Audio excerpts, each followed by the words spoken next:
அமர்வோம். கர்த்தருடைய பரிசுத்த நாமத்திற்கு ஸ்தோத்திரம். கடந்த வாரத்திலே நாம் 19வது சங்கீதத்திலே சில காரியங்களை நாம் தியானித்தோம். தொடர்ந்து இன்றைக்கும் வேதத்தினுடைய மகத்துவங்களை அறிந்து கொள்ள கர்த்தர் நமக்கு கிருபை தருவாராக. கடந்த வாரத்திலே சொன்னேன், 19வது சங்கீதத்திலே இதற்கு நான் கொடுத்திருக்கிற தலைப்பு காட்ஸ் ரெவலேஷன், தேவனுடைய வெளிப்பாடு என்று நாம் பார்த்தோம். இந்த சங்கீதத்தினுடைய முதல் பகுதியிலே ஆண்டவர் உலகத்தில் இருக்கிற அனைத்து மனிதர்களுக்கும் உலகத்தின் மூலமாக அவர் தன்னை வெளிப்படுத்தி இருக்கிறார். God has revealed through his world. உலகத்தின் மூலமாக எப்படி முதல் வசனத்தில் பார்க்கிறோம், வானங்கள் தேவனுடைய மகிமையை வெளிப்படுத்துகிறது. மகிமையை மாத்திரமல்ல, தொடர்ந்து வருகிற வசனங்களிலே நாம் பார்த்தால் அவருடைய கரத்தின் கிரியைகளின் மூலமாக அவருடைய வல்லமையையும் அவருடைய மகத்துவத்தையும் மனிதர்கள் உணர்ந்து கொள்ள முடியும் என்பதை நாம் கவனித்தோம். இரண்டாவது பகுதியிலே மிக முக்கியமானது, அவருடைய வார்த்தையின் மூலமாக ஆண்டவர் தம்மை வெளிப்படுத்தி இருக்கிறார். ஒரு மனிதன் கர்த்தரை அறிய முடியும் என்று சொன்னால் ஆண்டவர் கொடுத்திருக்கிற மிக முக்கியமான பகுதிகளிலே ஒன்று அவருடைய வார்த்தை. அவருடைய வார்த்தையை நாம் வாசிக்கும் போது நாம் ஆராதிக்கிற தேவன் எப்படிப்பட்டவர், அவருடைய தன்மைகள் என்ன என்பதை நாம் அறிந்து கொள்கிறோம். இந்த இரண்டாவது பகுதியினுடைய இந்த வேதத்தினுடைய முக்கியத்துவத்திற்கு வரும்பொழுதுதான் கடந்த முறை முன்னுரையாக ஒரு சில காரியத்தை பகிர்ந்து கொண்டேன். 7, 8, 9 வசனங்களை மாத்திரம் இன்றைக்கு சுருக்கமாய் தியானித்து பின்பு நாம் தேவனை ஆராதிக்க கடந்து செல்லலாம். 7, 8, 9 வசனங்களை பார்க்கும் பொழுது 5 தலைப்புகளை இந்த 3 வசனங்களிலே நாம் பார்க்கலாம். கடந்த வாரம் நான் சொல்லும் பொழுது 3 காரியங்களை சொன்னேன். மீதமாக இன்னும் 2 காரியங்களை நான் சொல்ல வாஞ்சிக்கிறேன். இந்த 3 வசனங்களை நாம் பார்க்கும் பொழுது முதலாவது நாம் பார்ப்பது 6 முறை கர்த்தர் என்ற வார்த்தை வருகிறதை நாம் பார்க்கலாம். We see 6 times the word Lord has come. 6 முறை கர்த்தர் என்ற வார்த்தை வருகிறது. 7வது வசனத்திலே பாருங்கள், கர்த்தருடைய வேதம், கர்த்தருடைய சாட்சி, கர்த்தருடைய நியாயங்கள், கர்த்தருடைய கற்பனை, கர்த்தருக்கு பயப்படுகிற பயம், கர்த்தருடைய நியாயங்கள் என்று தாவீது அழகாக 6 முறை இந்த வசனத்தை குறிப்பிடும் போது கர்த்தர் என்ற நாமத்தையும் சேர்த்து குறிப்பிடுகிற ஒரு குறிப்பை நாம் பார்க்கலாம். இரண்டாவது நாம் பார்க்கும் பொழுது we see 6 statements of the scripture. வேதத்தினுடைய 6 அறிக்கைகளை குறித்து நாம் பார்க்கிறோம். 7, 8, 9 வாசிக்கும் போது என்ன இந்த வார்த்தை செய்கிறது என்பதை 6 அறிக்கைகளை இந்த 3 வசனங்களிலே நாம் பார்க்கிறோம்.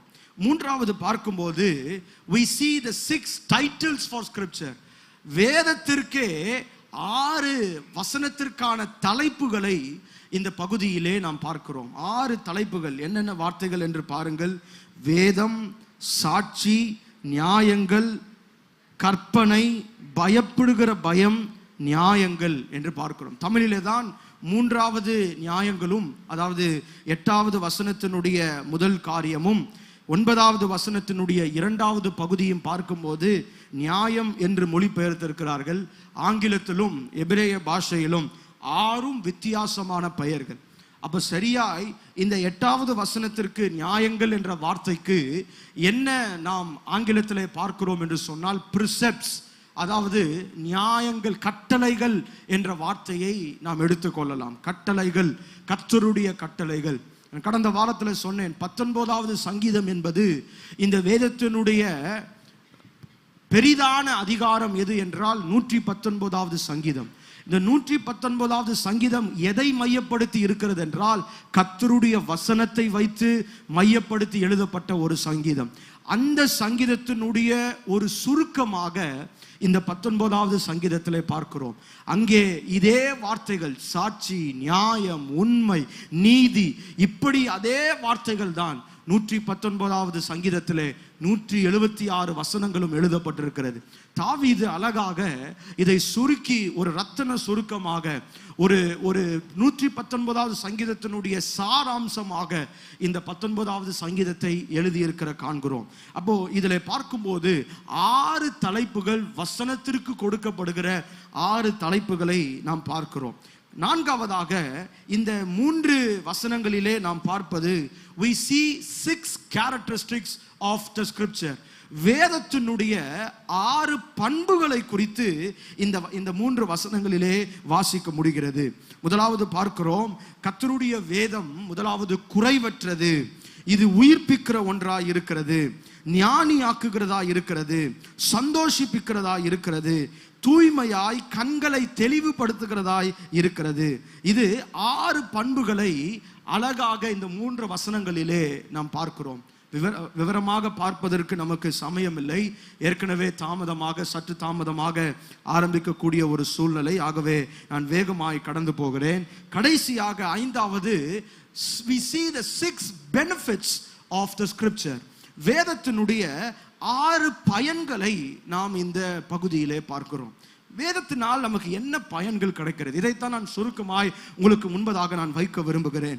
இந்த வசனத்தின் மூலமாய் நமக்கு என்ன கிடைக்கிறது, ஏன் நாம் வசனத்தை வாசிக்க வேண்டும், வசனம் நமக்கு ஏன் ஒரு மூச்சு காற்றாக அது இருக்க வேண்டும் என்பதை தாவீது அழகாக இங்கே எழுதியிருக்கிறதை நாம் பார்க்கலாம். இந்த 7வது வசனத்தினுடைய முதல் காரியத்தை, முதல் பயன் நமக்கு கிடைப்பது, இந்த வசனத்தின் மூலமாய் நம்முடைய ஆத்துமா உயிரடைகிறது, ஆத்துமா உயிர் பெறுகிறது என்பதை பார்க்கிறோம். ஆத்துமா உயிர் பெறும். இந்த ஆத்துமா என்ற வார்த்தை வேதாகமத்திலே பல விதங்களிலே வருகிறதை பார்க்கலாம். ஆத்துமா என்பது காணக்கூடாத ஒரு காரியமாக இருக்கிறது. It is an inner man, உள்ளான மனிதன் என்று பிலிப்பியரில் எழுதும் பொழுது பவுல் எழுதுகிறார். எபேசியரில் சொல்லும் பொழுது உள்ளான மனிதன் மாற்றமடைய வேண்டும் என்று எழுதுகிறார். அப்படி என்றால் என்ன அர்த்தம்? சரீரத்திற்கு நாம் பல வகைகளிலே உணவுகளையும் தண்ணீரையும் நாம் பருகுகிறோம், உட்கொள்ளுகிறோம். ஆனால் நம்முடைய ஆத்துமா பலனடைய வேண்டுமானால், நம்முடைய ஆத்துமா இந்த வளர்ச்சிக்கு ஏதுவாக நடக்க வேண்டுமானால், நமக்கு இருப்பது ஒரே ஒரு வசனம் என்கிற இந்த உணவு மாத்திரமே. இந்த வசனத்தை உட்கொள்ளும் போதுதான் நம்முடைய ஆத்துமா உயிர் பெறுகிறது, உயிர் அடைகிறது என்று பார்க்கிறோம். இதை நான் எதனோடு ஒப்பிட விரும்புகிறேன் என்று சொன்னால், எசேக்கியேல் தீர்க்கதரிசன புத்தகத்திலே ஆண்டவர் எசேக்கியேலை பார்த்து, இந்த எலும்புகள் உயிரடையுமா என்று ஆண்டவர் கேட்கிறார். அதே கேட்ட கேள்விக்கு தம்முடைய தாசருக்கு அவர் பதில் சொல்லுகிறார், இந்த எலும்புகள் உயிரடையும். எதன் மூலமாக தெரியுமா? நான் சொன்ன வார்த்தையின் மூலமாக இந்த எலும்புகள் உயிரடையும். அப்படி என்றால் நம்முடைய ஆத்துமா உயிர் பெற வேண்டுமானால், இந்த எப்படிப்பட்ட காரியமாக இருந்தாலும், எப்பேற்பட்ட காரியமாக இருந்தாலும், இந்த ஆத்துமாவை உயிரடைய செய்வது நாம் வைத்திருக்கிற இந்த தேவனுடைய வார்த்தை. இந்த வசனம் ஆத்துமாவை உயிர்ப்பிக்கிறதாய் இருக்கிறது. இரண்டாவது பார்க்கும்போது, பேதையை ஞானியாக்குகிற ஒரு கர்த்தருடைய வார்த்தை. இந்த வார்த்தையை வாசிக்கும் போது நமக்கு கிடைக்கிற பயன் என்ன? உலகத்திலே பல புத்தகங்களையும் பல காரியங்களையும் உலக ஞானத்திற்கு வேண்டுமானாலும் வரலாம், ஆனால் ஆண்டவரை அறிய வேண்டுமானால் இந்த வசனத்தை தவிர வேறு ஒரு வழி நமக்கு கிடையாது. இந்த எப்படிப்பட்ட இதற்கு படிப்பு அறிவு என்பது பிரதானம் அல்ல.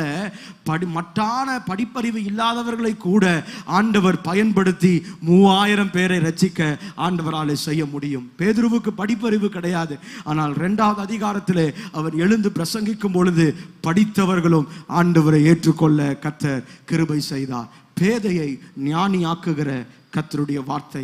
3வது பார்க்கும்போது 8வது வசனத்திலே நாம் கவனிக்கிறோம், நமக்கு கிடைக்கிற பலன் என்றால் சந்தோஷிப்பிக்கிற ஒரு காரியம்.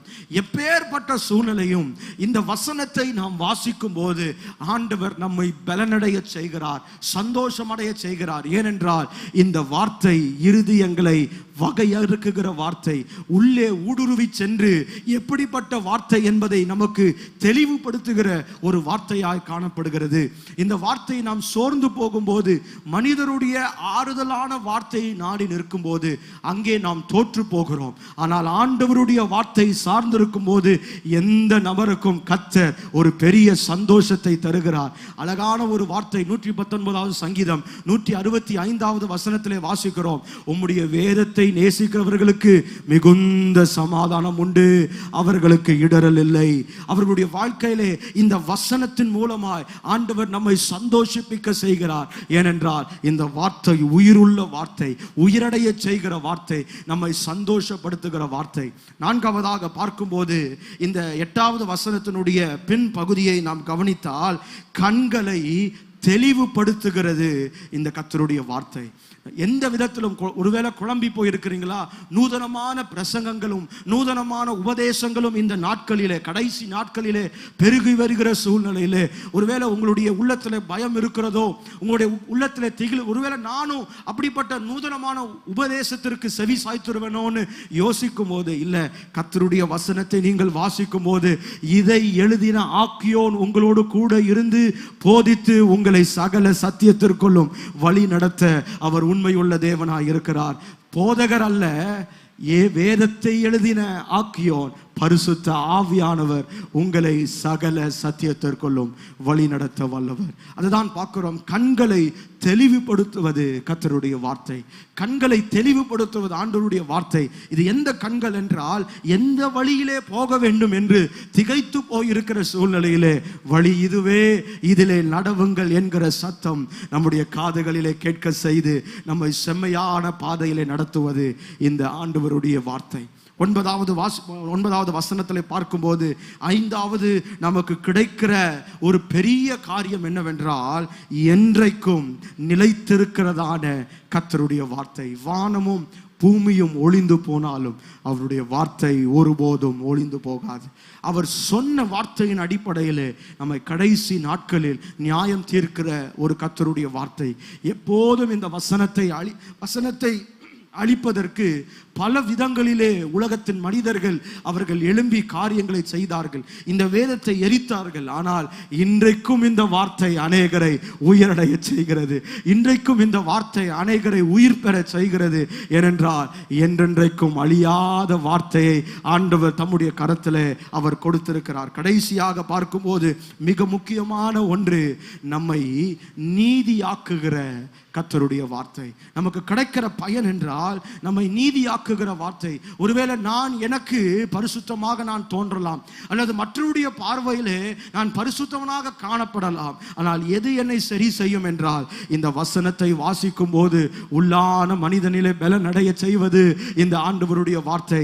அதனால தான் தாவீது ஆண்டவரிடத்தில் இப்படியாய் ஜெபிக்கிறார், ஆண்டவரே, வேதனை உண்டாக்கும் வழி என்னிடத்தில் உண்டோ என்று ஆராய்ந்து பார்த்து என்னை நித்திய வழியிலே நடத்தும். ஏனென்றால் என்னுடைய பார்வையிலே நான் ஒரு பரிசுத்தவனாக காணப்படலாம், தவறு செய்யாதவனாக காணப்படலாம், அல்லது மற்றவர்கள் என்னை குற்றவாளிகளாக கூட தீர்க்கலாம். ஆனால் ஆண்டவர் எதன் அடிப்படையிலே நம்மை குற்றவாளியாக தீர்ப்பார் என்றால், அல்லது நியாயம் தீர்க்கிற நாட்களிலே, இந்த நான் சொல்லிய இறுதி நாட்களில் நான் சொல்லிய வசனமே உங்களை நியாயம் தீர்க்கும். கடைசி நாட்களில் எது நியாயம் தீர்க்கிறது என்றால், கர்த்தருடைய வசனத்தின் மூலமாகத்தான் நாம் ஆண்டவருக்கு ஏற்ற விதத்தில் வாழ்ந்திருக்கிறோம், அல்லது அவருக்கு பிரியமில்லாத காரியத்தை செய்திருக்கிறோமா என்று ஆராய்ந்து பார்ப்பது இந்த வசனத்தின் மூலமாகத்தான். அதனால தான் 119 நாம் பார்க்கிறோம், உமக்கு விரோதமாய் பாவம் செய்யாதபடிக்கு உமது வாக்கை என் இருதயத்தில் வைத்தேன். வாலிபன் தன் வழியை எதனால் சுத்தம் பண்ணுவான்?